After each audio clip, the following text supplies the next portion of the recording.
All right, we are here with the Hazards. We're here at Sideshow Studios, Rehearsal Studios. Yes. Well, sometimes we call it Sideshow Studios also. I just call it Sideshow. Or just Sideshow, yeah. Or Sherms. Or Sherms. Or yeah, Sherms. there's so many names it could go under. All right. So thank you guys for doing an interview with Chris and Christy. We're C Squared. Thank you for having us. So first off, for people discovering you, who are the Hazards in one sentence? In one sentence, energetic, raw, and just raw and energetic. That's it. That's all I can really think of. Period, right? Yeah, but period right there. That's my one sentence right there.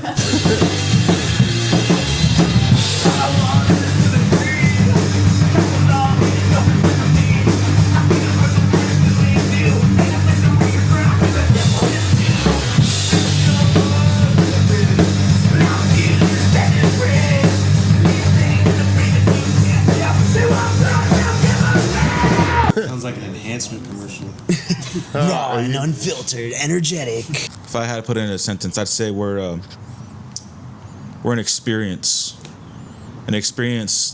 that you want to hold on to. When you go to a show, you feel that rhythm, you feel that vibration, that music, that energy. We're an experience that you want to hold on to as a core memory, because beyond the music, we have a small community that we've built over the years, and quite honestly, we can't be described in just one sentence, honestly. Like, we're so much more. We're the people that come to our shows, the people that constantly hang out with us because of it, people who are constantly meeting us. Like, we're just meeting you guys, for the first time today. And I wouldn't be surprised if, you guys stuck around afterwards, because we have such a tight, growing community that's honestly getting very large to a degree that's becoming scary, because it's like, man, there's so many birthdays we got to remember, so many names, so many people I got to check in on, because life happens to everybody. But to summarize, we're an experience that I think everybody can relate to in this scene. I'll just say we're very DIY, do-it-yourself, grassroots type of band. We try to literally do everything ourselves. Sometimes we'll outsource for like art and stuff that we can't do, but we mainly try to do everything with just the four of us, and it's been working out so far. So, what's the toughest times in your lives, and is this band an outlet for you? For me specifically, I originally wanted to start playing music with Carlos, as it was therapy for me. I was going through a really hard time back in 2017, 2018. I was basically homeless. Like, I had a home, but it wasn't a home, Like, you're there, but you don't want to be. I much rather prefer sleeping in the park sometimes, whenever the weather was convenient, And sometimes I would sleep outside in my car, in the park, on a bench, whatever was more convenient. Sometimes I didn't have a car, so while working, doing all that, I was like, you know what, I'm just going to spend my time doing something creative so I can feel better, find an outlet. And that's when I started writing I want to say, like, most of Stop Caring in the parking lot at work. Like, on my breaks, before work, after work, I would just write songs, play songs in the parking lot. I still play songs here and there every now and then, but for me, it was therapy. It was a way to escape the nightmare that I had to live through. And I'm sure, I know I'm not special when it comes to this kind of stuff, but I'm sure a lot of people can relate to that, which I think it's important to know that the creative process is not just for, oh yeah, look at us, we're cool, we're doing things. No, it's more of a mental health thing for us, or at least for me. I'm sure these guys have the same thought process, but I'm sure they can speak for themselves too. So. yeah, we've all come into practice at least once and been like, oh, I had the worst day. I can't wait to play with you guys. And that's always cool to kind of share that experience with each other.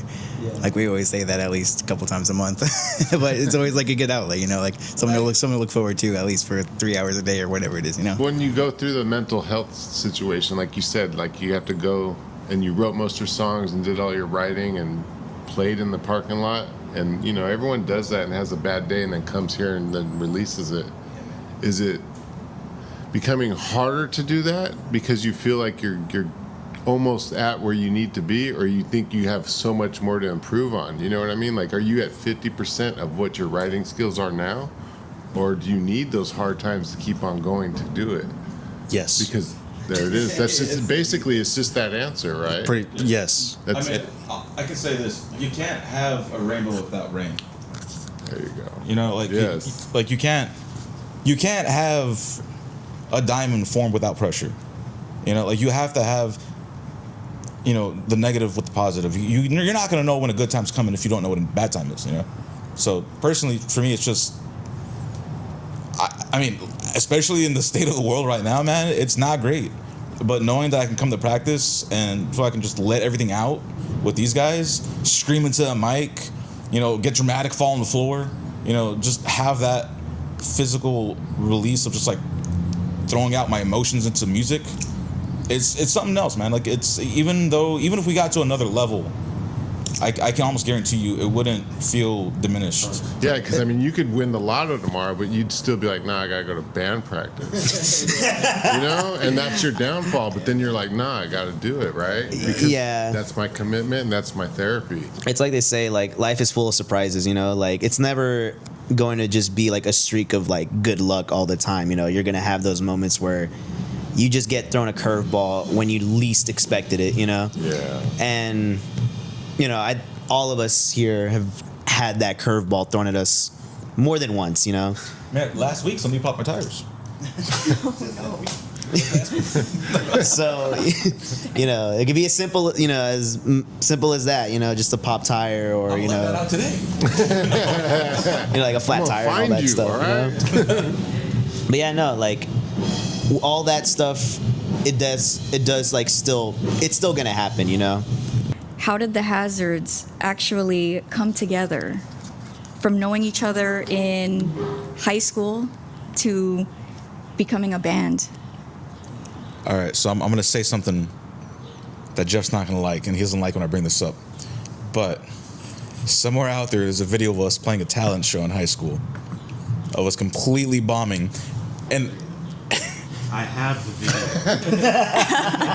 I'm just going to say, the reminder is what not to do. I'm going to say right now, the only reason why I'm still playing music today is because my history teacher at the time saw me do such a terrible fucking job on stage that when he finally got to talk to me after the fact, he was like, hey man, it's not about doing well, it's about going up there and doing it. And you did it. Don't stop doing it. And I was like, you know what? You're right. So years later, I just wanted to play music just for the sake of playing music because I've always had music in my heart. I used to play saxophone in high school. And then when I started working where I work now, I met this guy, and we were like, hey, man, like, somebody told me you play drums, you know, we should start jamming out, see what happens. And then me and him created our first EP together with our other friend, Marco. And then these guys heard it, and we kind of just like, they were like, hey, you guys need a bassist and maybe guitars? I was like, yeah, sure, let's jam out, see what happens. And honestly, I just wanted to have fun, and we're here now, and it's like, I didn't think we'd get this far. Nobody saw this coming. I mean, I'm sure everybody had their hopes up there, but like, we're here now, and it's like, every step we take is so incremental. It's hard to believe that where we came from is where we started. You know, right. It's just it's super mind blowing just to like see how we started. But I mean, like Carlos, I mean, you were there, man, from the beginning. Yeah, I mean, basically, I just started as like working together, and he was like, hey, man, let's go get some beers, play some music.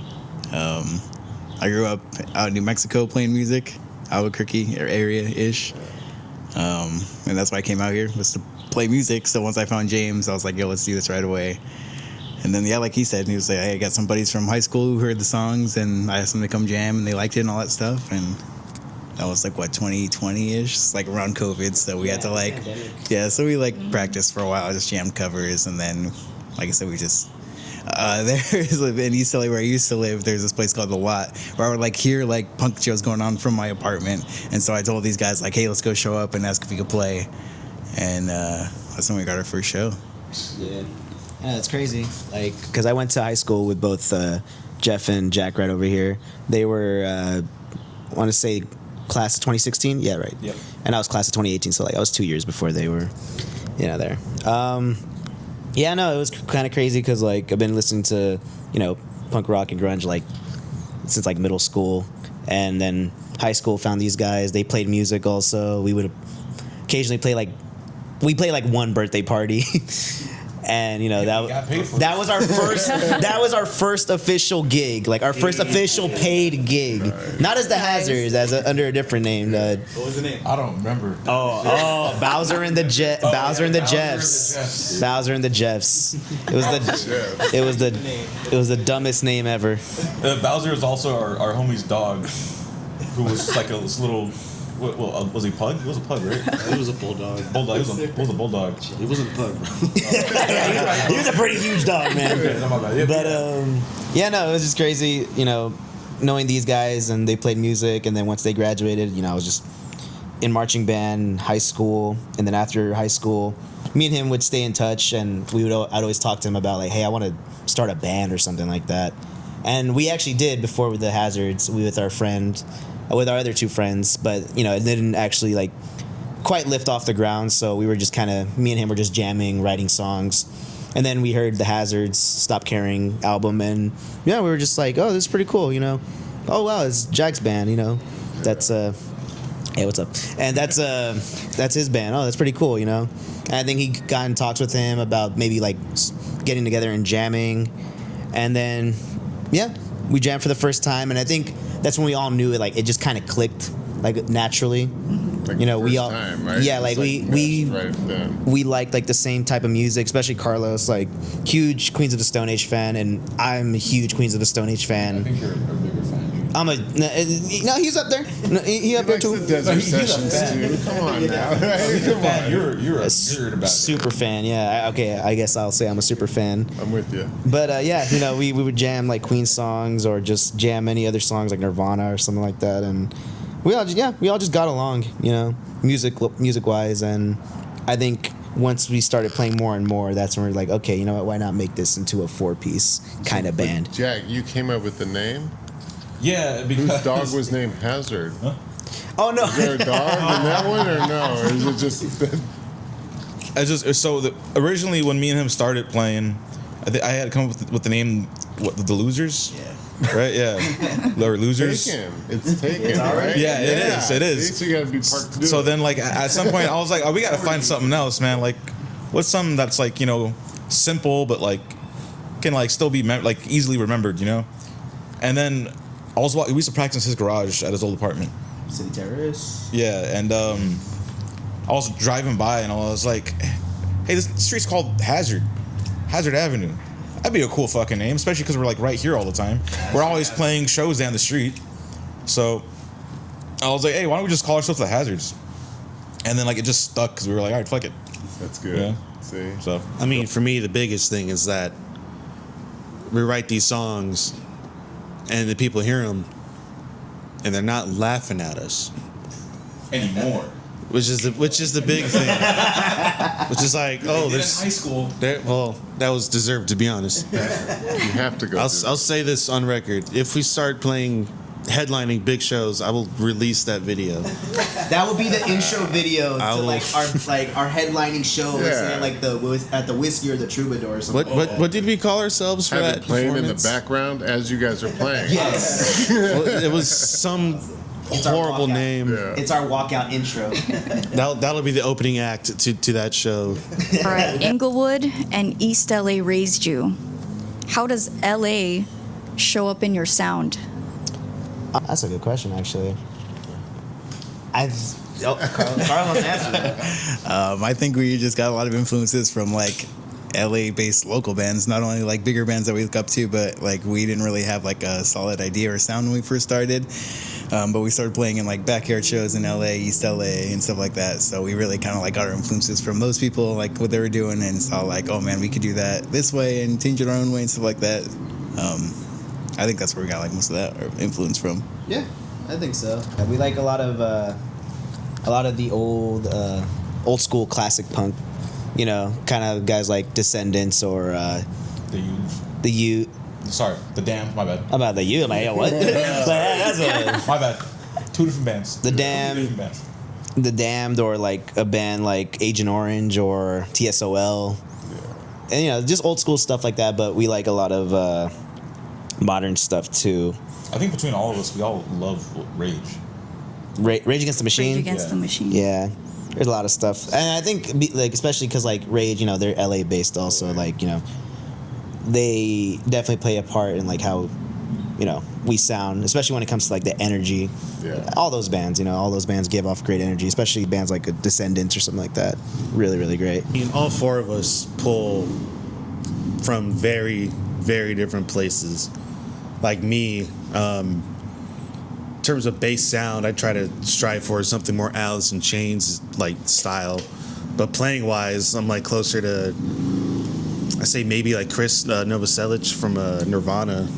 So a little bit of Green Day, and then but writing my parts, like some of our heaviest stuff I pulled from Oasis songs, and some of our pop punkier stuff I pulled from like Children of Bodom and heavier stuff. So I really just pull from everywhere. I think that's what helps fills out our sound. And like James said, like Rage, I think is the one band all three of us. Like all four of us, excuse me. Go. Didn't see you there. Go back and forth between. I'm just a mannequin here. All right, if someone pressed play on the Hazards for the first time, what are they about to feel? Ooh, Man, that's a good question. that is. I'm like, oh, You can feel a full range of emotion. you could. I think I was also talking to, I don't know who I was talking to about this.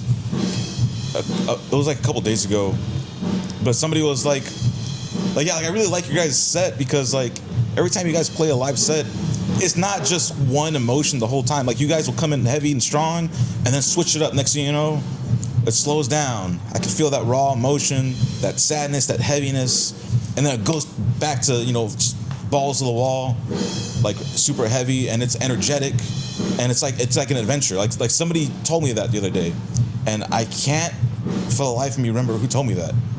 But I thought that was really cool because I was like, man, that means if somebody was to press play on us for the first time and just experience us for the first time, they can feel that masculine urge to just go down swinging, or they can feel that, damn, I can feel where the emotion's coming from on this. Oh my God, this guy's broke. I think the first time you press play, that's what they'll expect. They'll expect an adventure, like from point A, buckle point in and B, just get all the way to ready, Z. huh?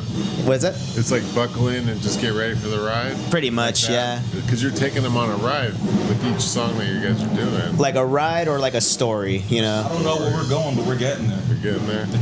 And if you want to come with, Jump on.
Down to one word, I would just say energetic. Like I know every time I play and listen to the songs, I just like get so energized and I need to like do something, jump around. So I hope as a drummer, I want to convey that at least in the shows. I want people to feel energized and feel where we're coming from, because it always comes from a spot. Like even if we're like kind of like lethargic before the show and like lazy or whatever, like as soon as we start, like we all get into it, which is great that we can like count on each other for that. Like I'm never worried like, oh man, someone's gonna be lacking this show, or you know, like I never feel like that. Even if it's like someone's in a funk, I know we're gonna go up there and like have a great time. It's gonna be good afterwards. So I want people to feel that too. Like no matter how they're going in, like, you know, it's gonna be cool when we get out. Yeah. You guys mentioned some of your influences like Nirvana, Queens of the Stone Age. How do you blend all of that into your own music and still come out unique? I think what also helps is that whoever brings a song, we all kind of incorporate what our influences are. You know, like sometimes he could bring a song and it could sound like something like The Hives or something like that, and Jeff can come in and lay down something that sounds more grungy behind it. And for me, maybe like something a little bit like punk rockish, or like you said, like Queens of the Stone Age type Josh Homme lick or something like that, you know? So we all just kind of we try to do a good job just trying to blend everything, but like not make it sound too obvious, you know? We have our own little like spice in there to make it sound like the Hazards. But I always tell James he has a great ear for just coming up with melody on the spot. There's two of them here. No, shit. Like I said, he has a ear for melody. No, he's really good with melody. For me, my philosophy is, you know, every artist you listen to, whether you realize it or not, has taken something from somebody else they're influenced by. But to me, I think what separates good artists from mediocre artists is what they do with it. You know, I know Zeppelin gets controversy because of all the stuff they've taken, but at the end of the day, their stuff's the bigger songs. The Beatles, for example, people think like every song they've done since their first album was original, but they admit it. If you listen to their first album, they just stole a lot of their stuff from what they were listening to. Chuck Berry, like I started standing there. It's like, yeah, I just stole the bass line. And it's the exact same bass line, nothing different. So for me, like when we come up with riffs too, it's like, that's cool. But that also sounds like, you know, Green Day, or that sounds like Smells Like Teen Spirit. How do we remix that? All right, switching gears. So your Graves music video dropped last month. What's the story behind that track?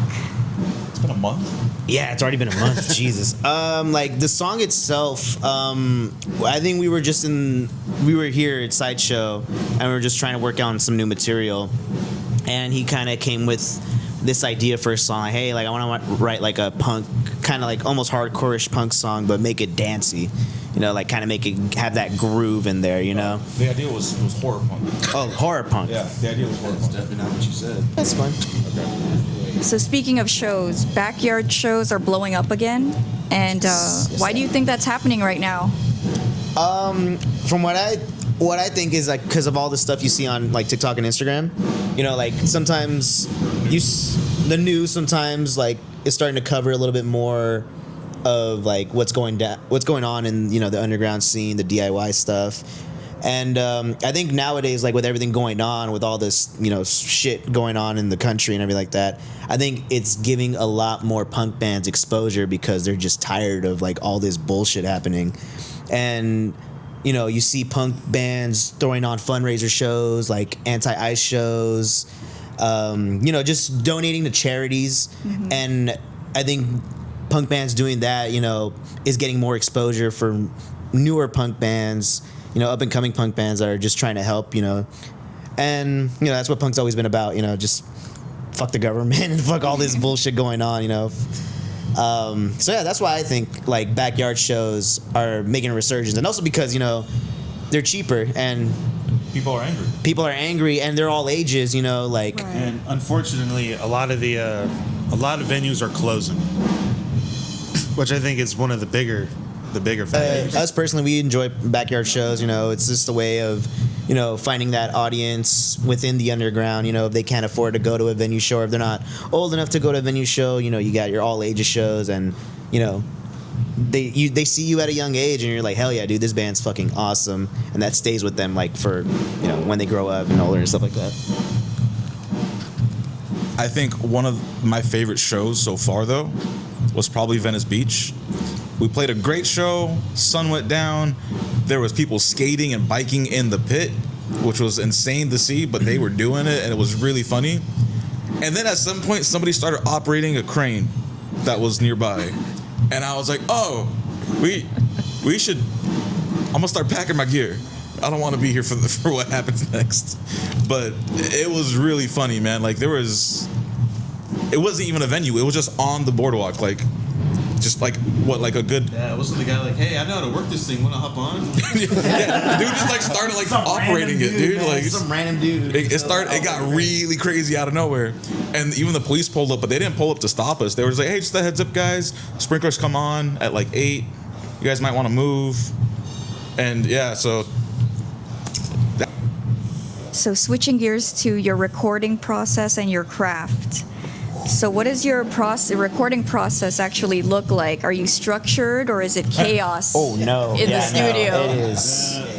There was an attempt to be structured. Unfortunately, it's a combination of like stuff in our control and Stuff out of our control. just both playing factors, and we got it done.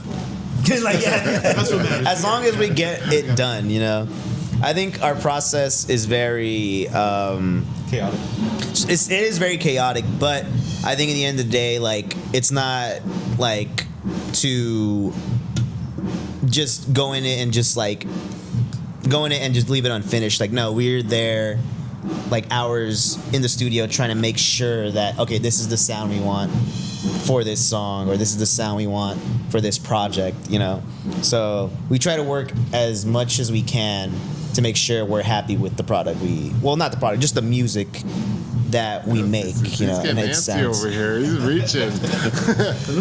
Yeah. We've also had like a different process for recording like each like project, like each EP or album or something. Right. The first time we did it, we literally just did it in my living room, and then the second one, the album that we had with all four of us, we went to our friend of a friend of a friend who like let us go there for 2 days, and we had to get everything done in 2 days. And then the third EP we did, it was all four of us again in my garage. We had like a little bit more time on that one. This last one we did is a closer friend who has a studio, so we took all the time we wanted. So it's been kind of like a different situation and process every time. Yeah. And each time it's a little chaotic. When did you guys first feel like, okay, something's happening here? You Like, know what? You know what the turning point for me was? Glendale. When we played Glendale. Remember with the Scott Pilgrim Battle of the Bands? Oh wow, yeah. Yeah, I think that was the turning point for me, because they told us, it's just gonna be a couple hundred people, guys, no big deal. I was like, oh, okay. And then I get behind the curtain on stage with these guys, and I hear more than a couple hundred people, and I'm like, hey, that doesn't sound like a couple hundred people. How many people are actually out there? There was at least 700. Yeah, no. When she was giving me like the tour up to the green room, she told me it was just a couple hundred people. And then when we got behind the curtains, she was like, yeah, there's about 700 people out there with more pouring in. I was like, oh, that's fun. That's cool. Oh, I was like, oh shit. He was nervous. I was very nervous. That broke it right there. Also, playing the song that we played for the talent show and winning with that. It was a anniversary for Scott Pilgrim vs. the World, the movie that they did at the Alex Theater last year back in October, or was it? It was October. It was October, right? So we entered the competition to enter it, and we actually ended up getting on it with two other bands, Sister, and what was it, Pony Talk? Yeah, Pony Talk. And they invited us to play at the Alex Theater before the movie played in its entirety, and we did like a little battle of the bands. And that place was pretty packed. Big shout out to Nostalgic Nebula and Fan Mail Cinema Club and the Alex Theater. I'll be honest, I thought Sister had that one. Yeah, I really thought they had that one. they played Black Sheep. So we were like, damn, okay, whatever. Also, Well, let's see what our chances they were are. all like, I think under 14 years old. Yeah. And they were, they were pretty young, they were pretty young musicians, and they were really talented, which was like surprising, because I was like, man, for what they were doing at their age, I was like, there's no way we won that, man. Like they had that in the bag.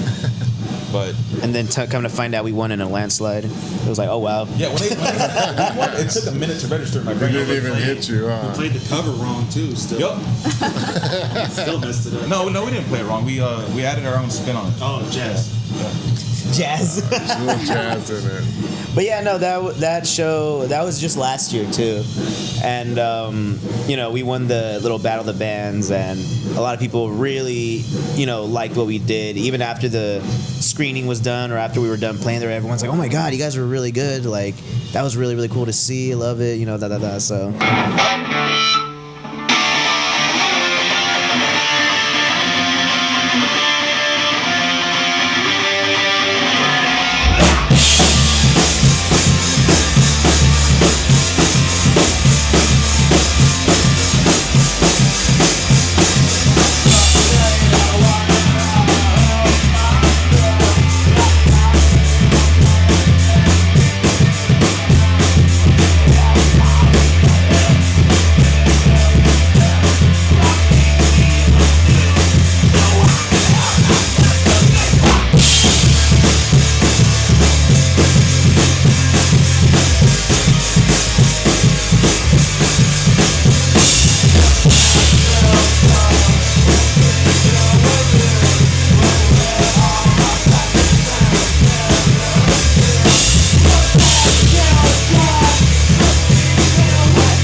Anything you guys want to say to memorize this? Thank you guys. This is the spot right here. Like, you guys gotta think. Like, you guys been playing together for how long? Wait, you got two guys. 6 years. Dude, you guys even longer too because of the high school talent show, Shit, which yeah. you need to reach Yeah. back out to the high school history teacher. What was his name? Did you have Gordon or? Yeah, Gordon. Gordon! Hey, shout out to Gordon. Hey, Mr. Gordon, Gordon's one of the biggest reasons why I hadn't stopped. And also our old band teacher, Mr. Hutchinson. Mr. Hutchinson. Thank you. That man saw a lot in me that I never saw in myself, and I'm glad he gave me a chance. For some reason, he put me in first chair, which was a crazy thing to do my first year on saxophone. But you know what, man? It was fun, and very, very anxiety riddled, but it was fun. Anyway, Yeah. Sorry, when you said fun like that, it's like yeah. Shout out. Yeah. Shout out. Shout out, Ray Ray. To my parents, I guess. You know, no parent wants to hear their kid say like, "I want to play the drums," and they were like totally supportive the whole time. So that's super cool, man. That's cool. That's cool. Yeah, very cool parents. But yeah, I guess. Yeah. Shout out everyone that still listens to us and is continuing to listen to us, or who's just finding us. You know, hopefully you get to stick around, come check out a show, or we go to a city near you. Just be on the lookout for us. We'll be around. And shout out to our live guitarist Marco for being super patient with us. Dr. Deathifying, thank you. We love you. he's waiting on it. Yeah, I So know. he's practicing. I know he's in there just antsy, like hurry up. So he's awesome. So and shout out to you guys too, for taking the time to come out and interview us. Thank you. Last minute too. So super appreciate it. Good. All right, guys. Thank you. Thank you. No, this shit going your way. Yes. Yeah, Yeah. I was waiting for us. All right. Thank you guys so much. Thank you guys.